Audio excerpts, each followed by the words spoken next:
Hello everyone and welcome back to the channel. I wanted to do this video this evening right before we came on live to do the Unrelenting Political Corner. So that way I had my thoughts all in one place. That way I'm not bouncing around as we do the show this evening. So last week and on Facebook and everything, everybody's talking about Trump is violating the Constitution because of his use of the National Guard. If you were just listening to the mainstream media, then all you're hearing is Trump is being a Nazi and there's going to be martial law and fascism and this and that and one thing after another. So the everyday person that is not really paying attention to this stuff doesn't know what's really going on. They don't know the ins and outs of certain acts and what is actually said in the Constitution. So we had a viewer last week ask us about the Posse Comitatus Act. So I wanted to share some information with you guys real quick, play a bit from the Wright Report that was put out last Tuesday, and then we're going to take this video and play it on the Unrelenting Political Corner tonight at 9 p.m. I just wanted to make sure I had it all in one place. So to start off with, we need to look and see exactly what is the Posse Comitatus Act.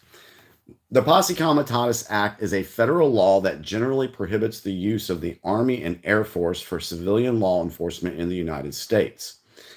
Passed in 1878, it stems from a tradition of keeping the military separate from civilian duties, rooted in the British King's use of his military to police the American colonies. The Act has significant exceptions, such as when authorized by the Constitution or another act of Congress.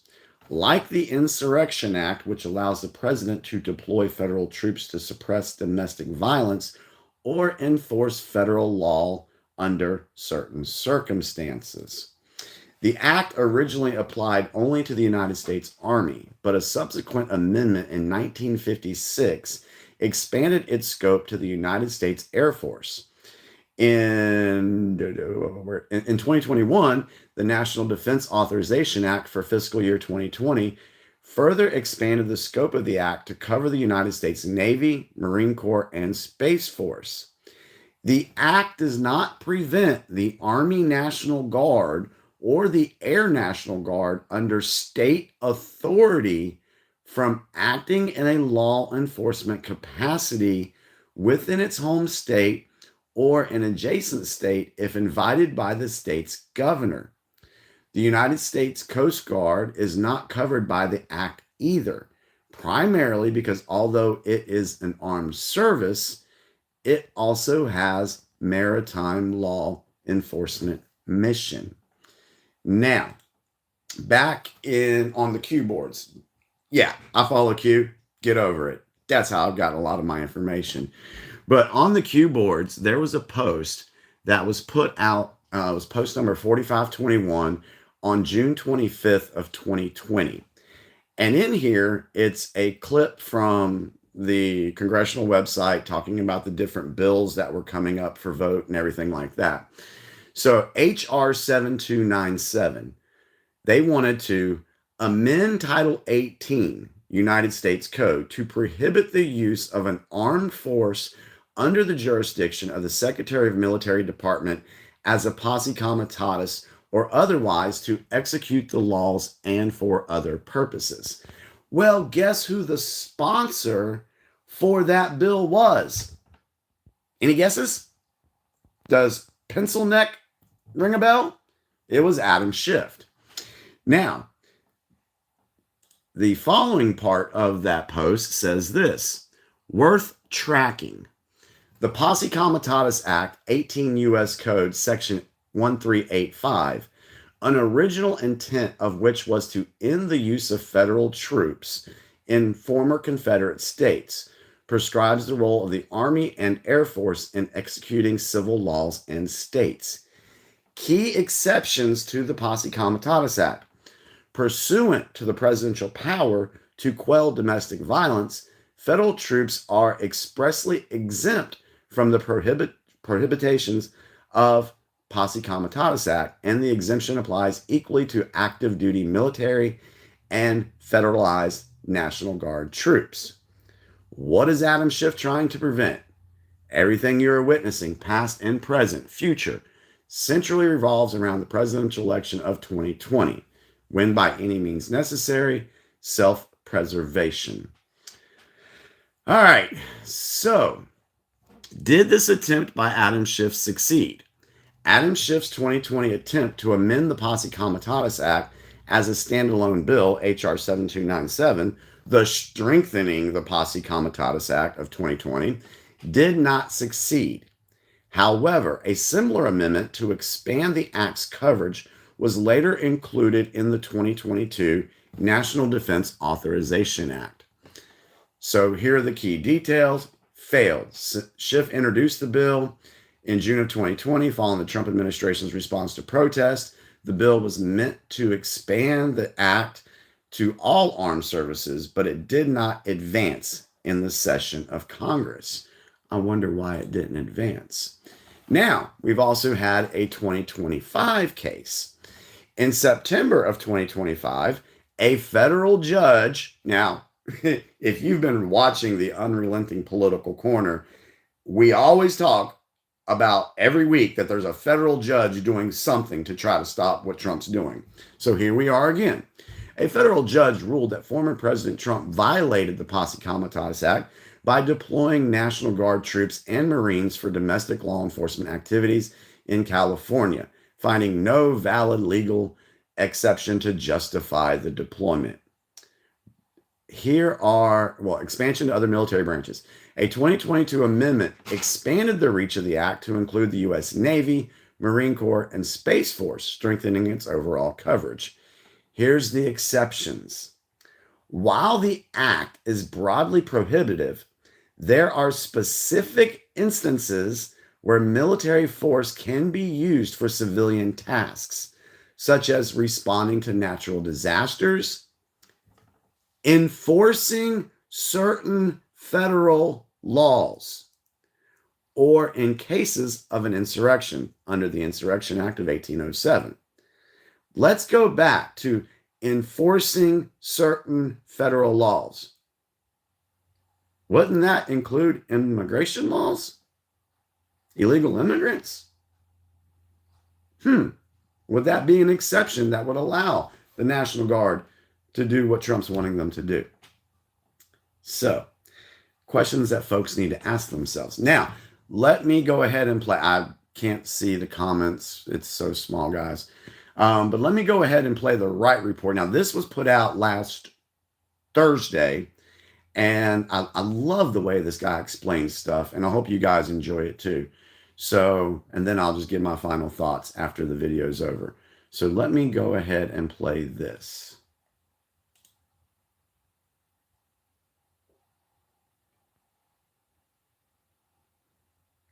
And play. Of the morning, President Trump announced yesterday that instead of Chicago, he may send the National Guard, maybe U.S. troops, to New Orleans. Quote, we are going to maybe go to Louisiana, to New Orleans, which has a crime problem. We'll straighten that out in about 2 weeks, end quote. Now that is a shift in focus for the White House. The president has suggested that Chicago or Baltimore might be up next after Washington, D.C., but no, said Trump yesterday, quote, if we go into Baltimore, we can straighten that out very quickly, but I think we are pretty much waiting until we get asked, end quote. Wait a minute, what? What gives? Why wait? And now why New Orleans? Well, as the Christian Science Monitor is reporting, it has to do with probably something called the Posse Comitatus Act of 1878.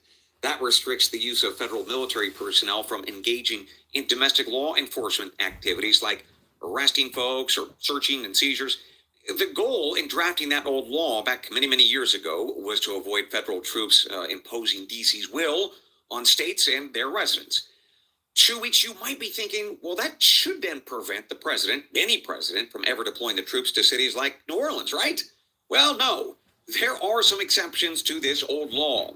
One that you might hear about is a U.S. law or code called Title 32. That allows for a president, Trump in this case, to use National Guard forces to undertake a federal mission with federal funds, but under the control of a governor. So, for example, we could have a case where Texas Governor Greg Abbott tells Trump, hey, I need your federal forces and send them into a sanctuary city like Austin because the city's mayor there is a Democrat who is refusing to execute or impeding federal immigration laws. So that is a good use of Title 32, and it probably explains why Trump wants to go to Louisiana and New Orleans and not Baltimore and Maryland.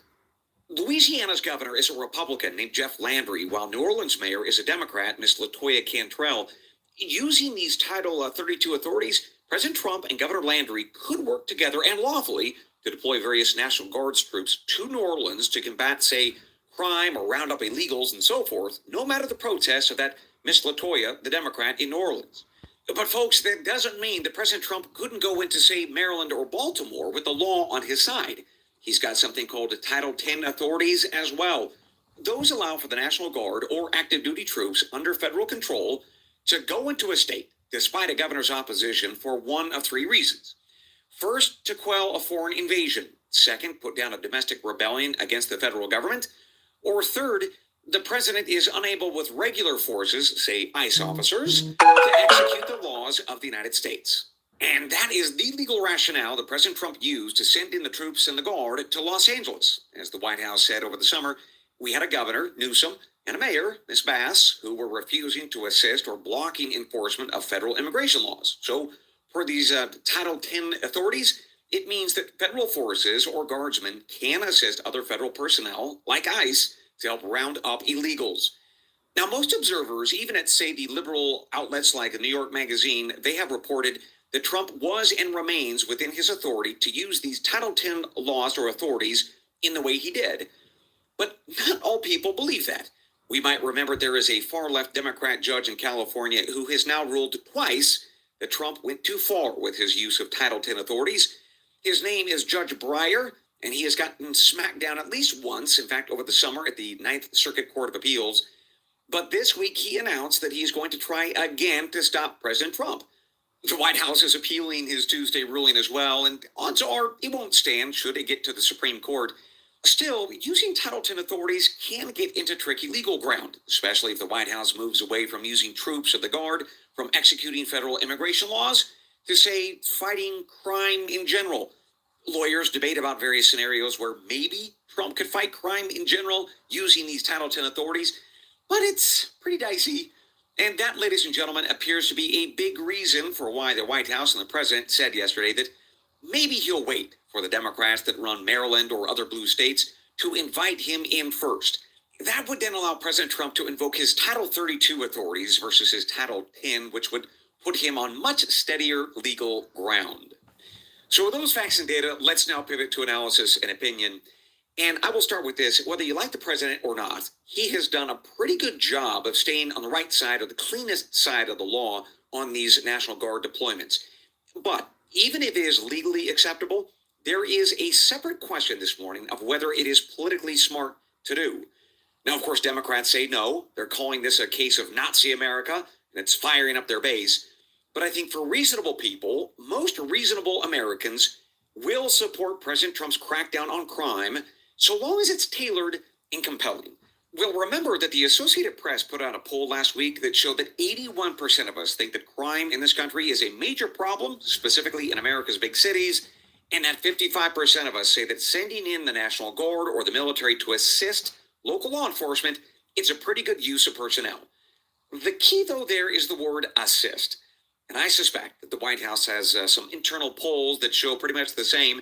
And that is why the president is being very careful not to go too far or in a too heavy-handed kind of way, just providing assistance, not dominance, in other words. But that line and that debate, it's a tricky one. And if the White House goes too far, it could have an impact on all kinds of things, like and especially next year's midterm elections. So there you have it, folks. President Trump has legal authorities to do what he has been doing now for a while, within reason. But yes, there is a political calculus to this and whether or not voters like you want it. And that, folks, takes us to our next. All right, so there you go. So if you, like I said, if you're just listening to the media, you would hear none of that explanation. You wouldn't know any of the exemptions to the Posse Comitatus Act. Hell, they're not even going to mention the Insurrection Act. They're going to keep you in the dark with this information. So this is why we all do what we do, is to get this information out to you guys so that you can make an informed decision on whether or not what Trump is doing is constitutional. So far, it has been. And it's going to continue. Now, for the folks that have been following Q and digital soldiers, anons, whatever you want to call us, we knew that National Guard troops were going to be used. As a matter of fact, do not be surprised if these 17 cities is where you will see National Guard troops. And don't freak out if you do. New York City, Los Angeles, Chicago, Philadelphia, DC, already there, right? Houston, Nashville, New Orleans, Charlotte, San Francisco, Detroit, Seattle, Atlanta, Las Vegas, Baltimore, Boston, and Miami. 17 cities, one event. And I do think there are several agendas here at play. One, to combat illegal immigration, get those voters from being used on the voting rolls for the 2026 midterms, strengthen the capability of the police forces in those areas to combat crime, and a few other things. So what do you think? What's your thoughts? Leave them in the comments. We're going to play this video tonight on the show, and I'm sure that after we play the video tonight, we will have more discussion on this matter. So hopefully this was helpful, and I hope you guys tune in tonight, 9 p.m., my channel, Ruby's channel. And tonight, sorry, excuse me, tonight we are going to have a special guest. It will be John Leisure, my best friend, will be coming on the Unrelenting Political Corner tonight. He is scheduled to come on around 9:30, and he's going to give us information on crypto.